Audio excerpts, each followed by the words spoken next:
దీనిపై మరింత సమాచారం స్పోర్ట్స్ ఎడిటర్ కృష్ణారావు అందిస్తారు. కృష్ణారావు చెప్పండి, ప్రస్తుతం బీసీసీఐ చీఫ్ అలాగే సెక్రటరీల తొలగింపుకు సుప్రీంకోర్టు ఆదేశాలు జారీ చేసినట్లు తెలుస్తుంది. దీనిపై అప్డేట్.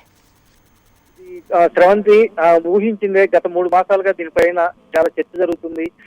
అధ్యక్షుడికే బీసీసీఐ కార్యదర్శి అలాగే అధ్యక్షుడు అజయ్ ఠాకూర్లు అనురాగ్ ఠాకూర్ని ఎందుకు తొలగించకూడదో చెప్పాలంటూ కూడా సుప్రీంకోర్టు 3 నెలల నుంచి వాళ్ళకి వివరణ అడుగుతోంది. వాళ్ళు లోధా కమిటీ భారత క్రికెట్ ప్రక్షాళన కోసం ఎలాంటి సిఫార్సులు చేస్తుంది, ఆ సిఫార్సులను ఎందుకు అమలు చేయట్లేదు అన్న దాని మీద చాలా తీవ్రమైన నిర్ణయంగా చూడాలి మనం దీన్ని. బీసీసీఐ అధ్యక్షుడు కార్యదర్శి ఇద్దరు కూడా కుంటి సాకులు చెప్తూ గత 3 మాసాలుగా ఏదో చెప్తూ తప్పించుకుంటూ వచ్చారు. ఇంప్లిమెంట్ చేయడానికి లోధా కమిటీ చెప్పిన సూచనలను అమలు చేయడానికి వాళ్ళు ఏ విధంగానూ ఏ దశలోనూ కూడా ఆసక్తి చూపెట్టలేదు. రకరకాల కారణాలు చెబుతూ వాయిదా వేసుకుంటూ వచ్చారు.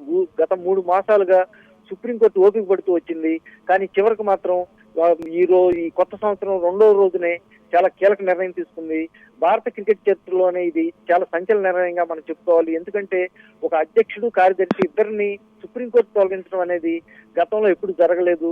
ఇక ముందు కూడా ఇది జరుగుతుందని మనం ఊహించలేము. అలాంటి నిర్ణయం ఇది భారత క్రికెట్ ని, భారత క్రీడా రంగాన్ని ఈ రాబోయే కాలంలో ఎలా ప్రభావితం చేస్తుంది నిర్ణయం అనేది మాత్రం ఇప్పుడు చర్చనీయాంశంగా మారింది.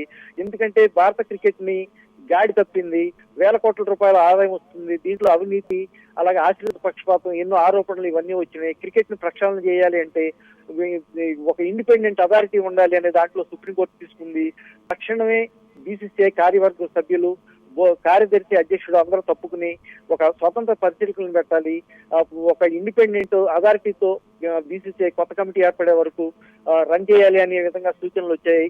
స్రవంతి, దీని పట్ల క్రికెట్ వర్గాలు, మాజీ క్రికెటర్లు కూడా చాలా హర్షం వ్యక్తం చేస్తున్నారు. భారత మాజీ కెప్టెన్ బిషన్ సింగ్ బేడి అలాగే సురేంద్ర ఖన్నా ఇతర ప్రముఖులు కూడా ఇది ఆహ్వానించదగ్గ పరిణామం. భారత క్రికెట్ మేలు చేయడం కోసం సుప్రీంకోర్టు నిర్ణయం తీసుకుంది. దీని గురించి చర్చ అనవసరం అని కూడా చెప్తున్నారు Sravanthi. Right, thank you Krishnarao.